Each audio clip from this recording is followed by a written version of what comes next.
This WTF episode is dedicated to a good friend of the channel, Stefan. Wishing you all the best in the year ahead, bro. Take care and hope you have a banging time. Hello, ladies and gentlemen, and welcome to the next WTF Is episode. This is a series where I watch shitty movies and dissect them for your viewing pleasure. On our previous episode, I did Jaws the Revenge, which you can check out right now by clicking the thumbnail that is on the screen. But, moving on, today's episode is WTF is Surf Nazis Must Die. Yes, let's just say the movie's title explains everything about the movie's plot. We have Nazis, or people claiming to be Nazis, and they enjoy surfing, and they must die. So, with that being said, before we get into the movie, let's dissect the movie's poster. Yeah, look at this poster in all its glory. This might be the most badass movie poster I have ever seen in my entire life. It has a Nazi firing a machine gun in one hand, and in his other hand, well, he hasn't even got another hand, it's a metal hook. And, of course, he's riding a surfboard. Oh, and did I mention on the surfboard, for the fin of this board is a chainsaw? Yes, that's right, a chainsaw. This guy is multi-talented. I would have to give him a 10 out of 10 for his surfing skills alone. To have all that going on and being able to stay on a surfboard, man, this guy is definitely in the wrong field. For talent-wise anyway, but like all movies, they have taglines. Now, this movie is definitely one of a kind, I'm not gonna lie, and the tagline is, and I quote, "The beaches have become battlefields, the waves are a war zone." Yeah, I'm just gonna let that sink in us for a second. But anyway, this poster also has a great statement on it too. It says, "The gnarliest cult comedy, surf action adventure ever." Indeed, it sounds like we are in for a treat, but I just want to show you a bit of the trailer now to get you guys excited for the movie Surf Nazis Must Die. Sometime in the near future, a major earthquake will lay waste to the entire California coastline. From out of the rubble will rise a menace far more terrifying than the death and destruction. Surf Nazis. Who rules the beaches? Surfers rule! Who rules the surfers? The beautiful beaches, once the crown jewels of California, are now ruled by ruthless gangs. And the gangs are ruled by the Surf Nazis. Yeah. That's Surf Nazis Must Die for you. So, we have Surf Nazis Must Die. And this begins with a black screen. The movie just starts with a black screen and a very moving speech by the main protagonist of this movie, named Adolf. Once you've caught the wave, it doesn't matter how you approach it, as long as it's fast and effective. But remember to always lead with the blade. Goofy footers are an inferior breed. Real surfers lead with their left foot forward. Now, where are the biggest waves in the world found? Waikiki? Waimea Bay. Correct. Who rules the beaches?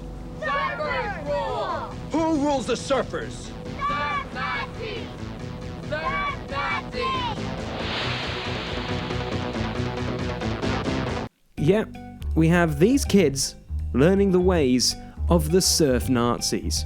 It just looks like they're not really wanting to be in this movie to begin with, and you know, already in the first minute of this movie, we already know the acting in this movie is gonna be great. But then we are treated to a little bit of a backstory, and we find out that there was an earthquake that had hit the Los Angeles coastline and has left many people either dead or homeless. This is Charles Moran with the BBS News. The situation here is catastrophic. The earthquake that hit the greater Los Angeles area just 4 days ago measured an incredible 8.6 on the Richter scale. It left upwards of 80,000 citizens known to be dead. Countless homeless survivors are being forced to find shelter elsewhere. But with that being said, we are also introduced to the hero of the movie, Eleanor Washington, a survivor of the earthquake, and her son named Leroy. But Leroy puts her in a home because obviously her home was destroyed by the earthquake, but in the opening title sequence, if you blink, you might miss her son helping her view her old home at the beginning of the movie. As you can see with the footage now, that's her, but we don't know she's the main protagonist yet. And then this movie quickly cuts and introduces you to the surf Nazis. Now, here we have Hook and Mangala. I'll let you figure out which character is which. And then we are also introduced to Smeg, the young boy in this shot, and also Ava, the woman who is driving the bike, and, well, let's just say, we're introduced to Adolf again. The plot swiftly moves on through the title sequence stating sometime in the near future. What a hilarious idea to just have some text on a screen instead of continuing a montage. But hey, moving on, we are introduced to Mr. Washington. Morning, Mr. Washington. Which is aka Leroy, aka Eleanor's son, and he is working for an oil company, and there has been some trouble down by the beaches. What's this I hear about trouble down here? Nazis, sir. Nazis? Surf Nazis. Then the film cuts to another scene very abruptly. Now, I'm gonna say, get used to the editing style of this movie, guys. This film jumps around a lot. If you watch this movie after you've seen me review it to bits, trust me, it jumps all over the place. So then we cut to the surf Nazis doing what gangs do, I guess, in this universe, like... Why don't you have some of the Nazi youth have a garage sale or something? This is How are we great. supposed to live? sitting around, pissing on walls, doing makeup, cleaning motorcycles, putting on scarves, and practicing with harpoon guns. Oh, and by the way, this is Brutus, a surf Nazi that hasn't even been introduced yet. And his name's not even mentioned much until probably, 30, 40 minutes into the movie. But we finally get our first bit of surfing in this movie now, and it looks like Adolf is hitting up the waves as the rest of the gang just watches? No joke, for 2 minutes we are treated to this footage which looks, let's say stock footage of Hawaii Five-0 surfing, and the Nazis are just watching, and it's just cut with bits of the Nazis watching him surf. And then he gives the signal. That's right, that signal. And then guess what? They all come running out on the waves and go surfing. And then the movie transitions to Eleanor's character at an old folks' home. Now, she's playing cards with these old ladies, and she says one of my favorite lines in the movie. Gotta put some life in you bitches. Yeah, classic line. If only our grandparents came out with some of these one-liners now and again when you're in real-life situations to surprise us. When we go visit them and they just say this. Gotta put some life in you bitches. Just saying, it would make my game nights, well, let's just say a lot more interesting. So anyway, the ladies play cards and they talk about the rise in gang violence on the beaches. And then, you guessed it, it cuts to the beaches at night, and the surf Nazis talking about a gang meeting. I am the Führer of the new beach. And how they should take over the beaches. It's well worth taking full control now. So when's the call? Tomorrow. Ava and I have already sent the invitations. RSVP in blood for all those who don't show.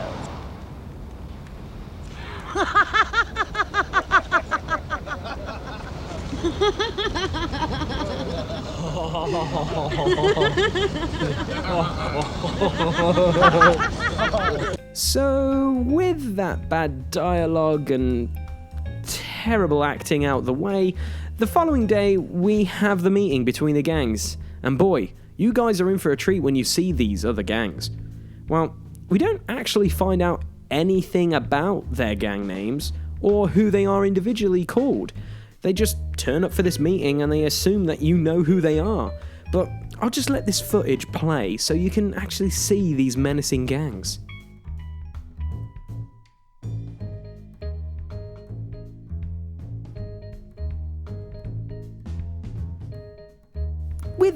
With them all turning up, either on skateboards or just casually walking in, we don't know when the meeting starts, but then, it turns to Adolf, and he's on a forklift. So they were trying to rip off the Beat It music video, I guess.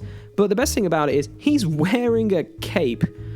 And, well, let's just say the gangs don't look impressed by him turning up late to the meeting and also wearing a cape. But anyway, they ask what the meeting's all about, and Adolf says this. Sand. That's right, sand. And he talks about unifying all the gangs, and you guessed it. We need to centralize power. We need to pull together under the sign of the swastika. Adolf, no! You couldn't handle the power! Yeah, Brutus was up there the whole time during this meeting. And then the scene ends abruptly, and we don't have any idea of the outcome of this gang meeting or their plans, basically. But meanwhile, we cut to the nurses talking about Eleanor and that she's a bad influence on the other guests of this old folks' home, and then we are treated to this scene. She won't drink our coffee, she won't touch our food, she's not even happy with the view from her window.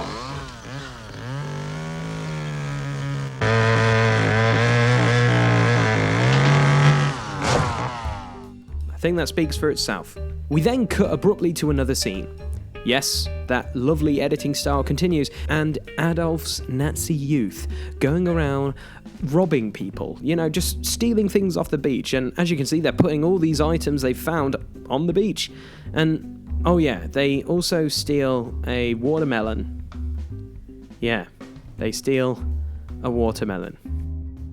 We cut to one of the gangs, which was shown at the meeting after this really bizarre scene of Adolf just eating watermelons, and we're just basically treated to more riveting acting.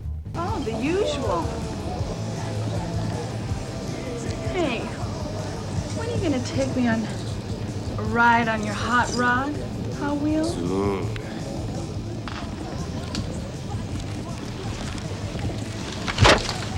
Listen, bitch, you lay one finger on my man again and I'll cut those pretty little titties right off.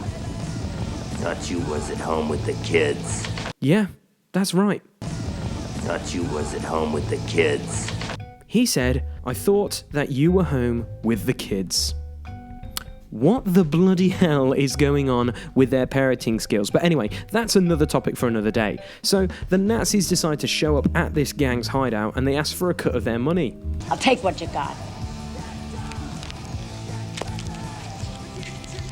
More Franklins by Monday. Got it? Shithead. And you guessed it. They leave, and they basically take the money, and then Brutus does this.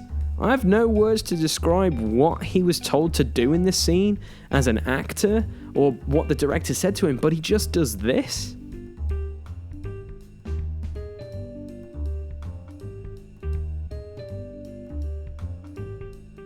Yeah.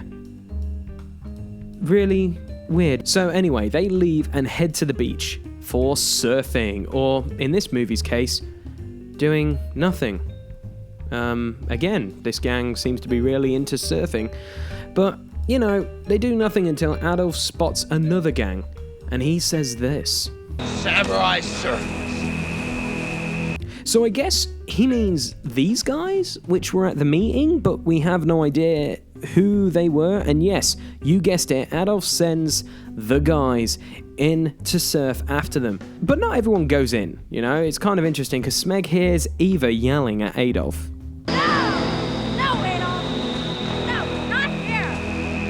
Okay, she's saying no, but for some reason, as his gang heads out to surf, Adolf decides to have sex with Eva on the beach?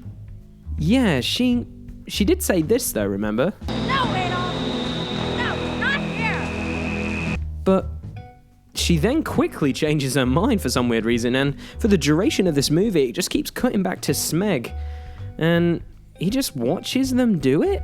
I guess boys will be boys, and he is a teenager after all, but this whole scene's a bit bizarre. But with Adolf and Eva occupied, the Nazis then get into a fight with the samurai surfers. But then Adolf interrupts it somehow, so I guess he has just left Eva there, half naked on the beach after having sex, to break up a fight that the samurai surfers just, just walk away from. They just leave, and the scene just ends abruptly. It's really weird. This movie is just weird. But anyway, we then get to see Leroy and his mum having a heart-to-heart, and which only sometimes means in a movie that something bad's gonna happen to that character. But they just basically talk about how the nurses are worried about Eleanor's actions around their home.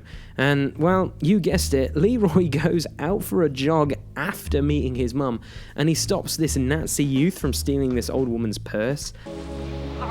Wicked little boy. Share the gold, bitch!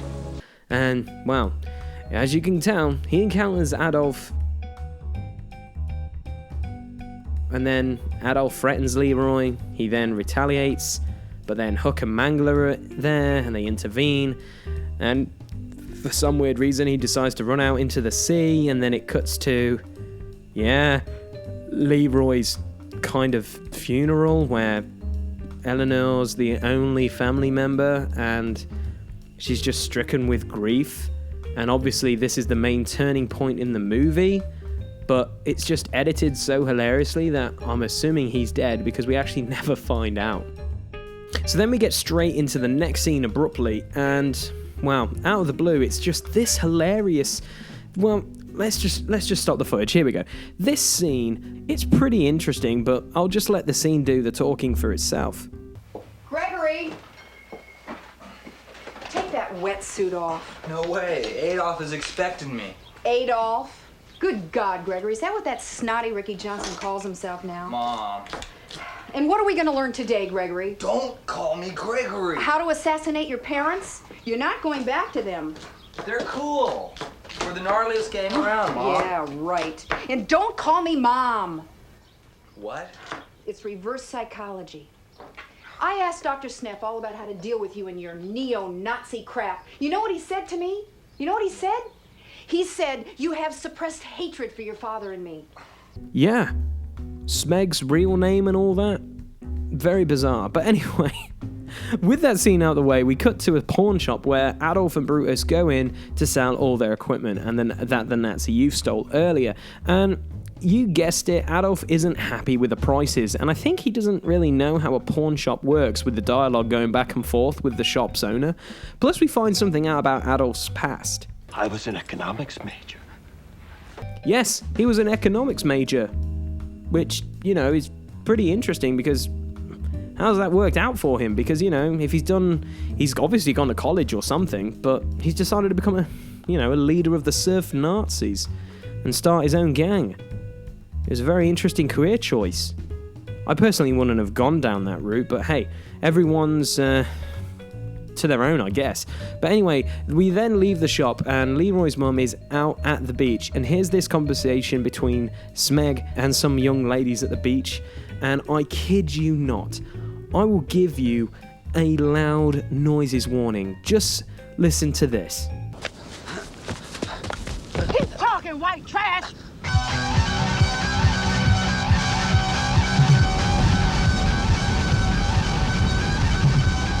Yeah, listen to that music. That's like if John Carpenter decided to do some hypno-trance music, and it just keeps going like that. And it's just such a weird audio transition to just have it from there, and it just catches you off guard. It caught me off guard when I first watched this movie, and I'm not gonna lie, my floor will never be the same again, because coke was sprayed everywhere and all over this script that I'm reading from. But anyway, I guess the composer wanted our ears to bleed. So then, as you can see, we're treated to our third montage of surfing at this point, and I think Smeg is spilling his guts out to Eleanor at this point because he's not in this scene, and we see the surf Nazi surfboards that are just randomly set on fire after this whole surfing montage, and Adolf isn't happy.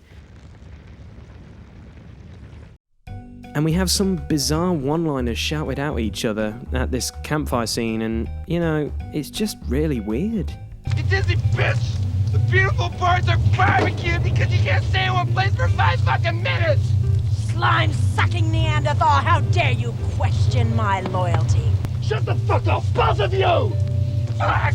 Save that shit for them! So yeah, they decide to go to war with anyone who crosses their paths tomorrow, which was, you know, terrorizing this random fisherman, killing several surfers.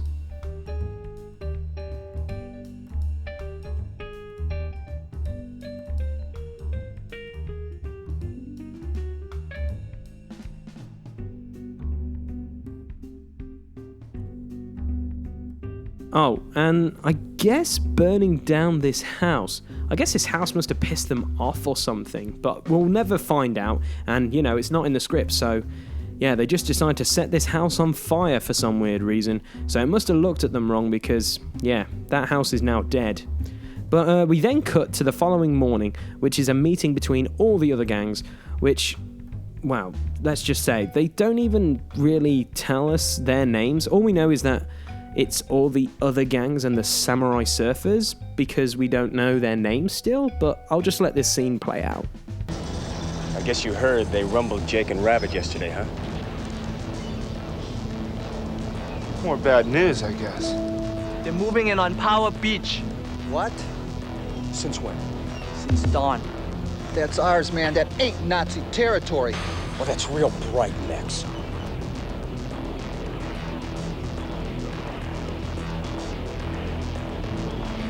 We need a plan. And while this meeting is taking place, Eleanor is back at that pawn shop that we saw earlier, and she asks the owner this. I want to buy a gun. Yep, she wants a gun, but not just any kind of gun. Yeah, but I'm more interested in something that'll take the head off a honky at 20 paces. So she buys this gun, and you can tell that she is out for revenge. But it's even better when the pawn shop guy offers her even more weaponry. You look like a woman who knows what she wants, ma'am. I can get you shotguns, I can get you mace.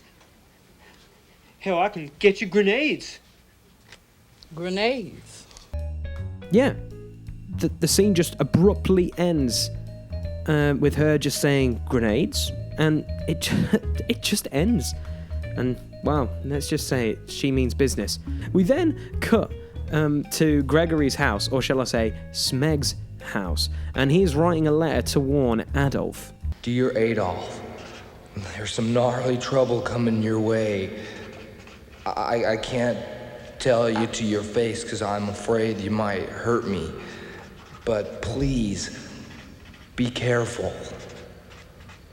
Smeg. So yeah, he hasn't seen Adolf in a couple of days, so I'm guessing, you know, he's gonna try and get this letter to him?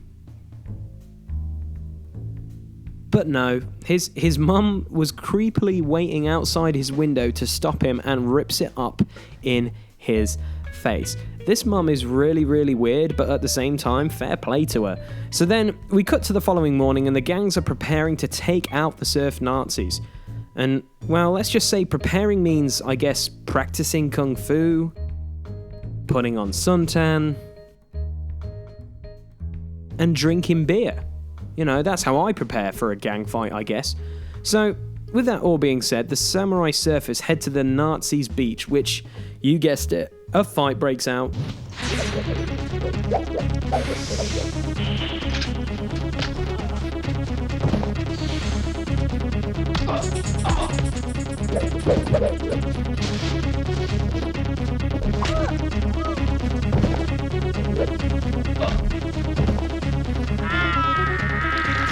And, well, let's just say, the samurai surfers die. Yeah, the Nazis surprised them with jumping out of bins and, you know, pretending to be asleep, I guess. But we actually find out another gang's name by Mangala. Let's go tear up the designer wave! Yeah, they're called the Designer Wave. The guys who comb their hair and, you know, look like they're on the set of Saved by the Bell, basically. But for some reason, the Nazis show up at their beach and, you know, they have a fight, which is probably one of the best fight scenes in this movie.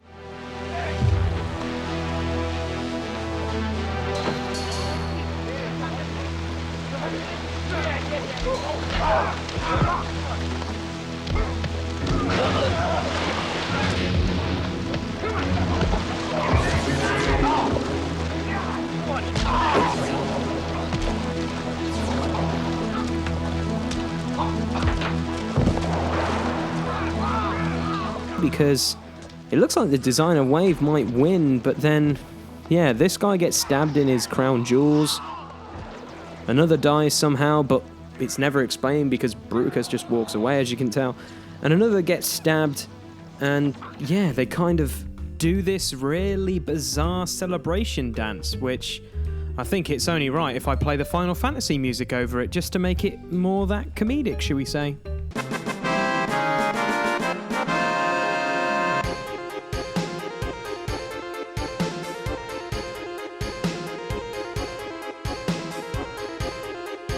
But wait, we cut back to the Surf Nazis hangout, which, you know, looks really fantastic, and we find out that the name of the other gang... You know, I can't fucking understand why the pipeliners were a no-show. I can. They always had the smell of chicken shit on them. They're called the Pipeliners. These guys here were called the Pipeliners. Wow, what a name for a gang. But anyway, they infiltrate the Nazis' hideout without them knowing. And, you know, Brutus goes for a beer, and, well, this happens.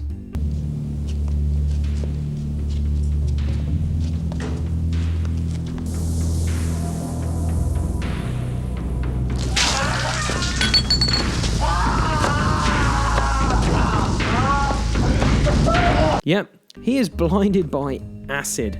But before the other gang can reorganize, Mangler and Hook show up and kill the Pipeliners. That's right, Mangler stabs this guy. Hook kind of garrote-wires this guy with his teeth. And yeah, Mangler kills the leader and licks the blood off his knife without a care in the world. What a weirdo. But now with Brutus being blind, what should the Surf Nazis do? Now, this is where we're going to make it into a really interesting game. Do you go A, take him to the hospital, B, look after him yourself, or C, kill him? Now, I'll give you a little bit of time to think of an answer. And, yeah, no, if you pick C, that's right. Adolf just straight up kills him with his own harpoon gun. And then the scene ends. So if you guessed C, congratulations. So, yeah, Brutus is dead. And we go on to the following morning, where all the Surf Nazis are asleep. And everything is nice and peaceful. Until this, and I'm not even going to edit this scene down. This is how the scene plays out.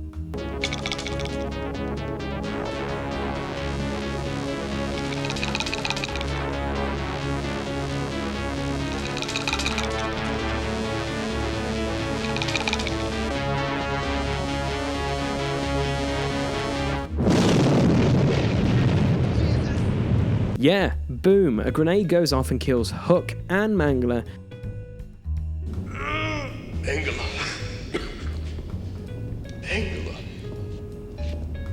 And did you see the boom mic in that one shot? Yeah, fantastic, I must say. But anyway, we realise Eleanor rolled the grenade and she steals Adolf's bike to return back to the home to grab ammunition because I guess she forgot to load her gun. And you could blame it on her old age. Everything I held dear in my life is crumbled to pieces in less than a month. I've been pushed too far. I got nothing left but payback. You mess with me and your dead meat withers. Yeah, she doesn't really like these nurses, obviously. Then Adolf and Ava show up, and they are confronted by Eleanor, and then a chase ensues, ladies and gentlemen. And I'm not even going to lie, Adolf and Ava take the bike that Eleanor stole, so then Eleanor takes their van, just to confuse you, and then we are treated to a very long chase scene. But I'm not going to lie, we'll just speed it up for you. And as you can see, they dump their vehicles in a factory. And remember, guys, this is still the same chase sequence. And, you know, Eleanor pursues them through this factory and loses sight of them several times during this chase. To be quite frank, when you watch this chase in the actual edit, it kind of feels like if they wanted to make a Scooby-Doo live-action movie, which... yeah, that movie's terrible anyway. But anyway, Adolf and Ava get away and steal some surfboards from these guys, and they're trying to escape Eleanor's wrath. Yep, they both go out on their newly acquired surfboards while Eleanor interrogates these guys. Ooh, y'all look a mess. Surf Nazis do this. And then she goes and does this. What do you say we take the boat out in the harbor, try our luck out there? Today's your lucky day, sucker. You and me are going trolling for some surfers. That's right. At gunpoint, she hijacks a boat, and you guessed it, chases the remaining Nazis down. And within a minute of chasing them, Eva, well, let's just say she wasn't longed for this world, and she is decapitated by the boat. Yeah, the boat mows her over, and somehow she becomes beheaded, and she's dead. And while trying to finish off Adolf, he actually kills the hijacked driver here. He throws a knife, and Eleanor just takes charge of the situation and basically throws that guy to the side. And then she catches up with him by shooting him. And all of a sudden, no joke, at this bit of footage here, a freak wave appears, and I'm not gonna lie, that is the footage they used, and all of a sudden his board is broken into many pieces, as you can see. And, well, let's just say, I'll let this scene play out for your viewing pleasure.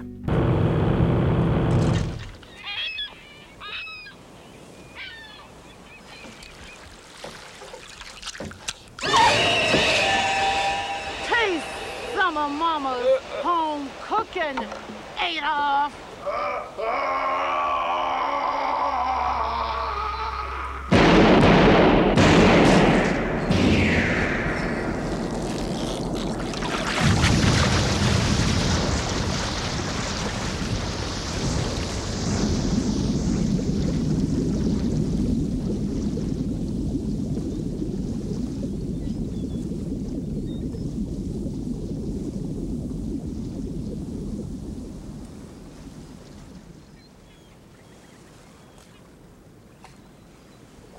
Yep, she shoots him in the head and then rides off into the sunset on Adolf's motorcycle that she stole.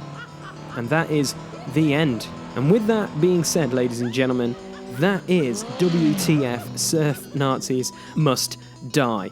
I hope you all enjoyed it. I certainly did, but if you did, please leave a like on this video. That would be much appreciated. Also, leave a comment below on your thoughts of this movie. And if you've enjoyed this piece of content, why not subscribe to view more of my content? On the screen right now is the other WTF movie content that I do, which obviously you can see is Jaws, which is out right now, and the next episode, which will be Dragon Wars. And obviously, if that episode is live, you can click that thumbnail right now. But if you're watching this on the day of release, unfortunately, you're just gonna have to wait until it's released. But until next time, guys, take care, have a good one, and yes, keep watching shitty movies.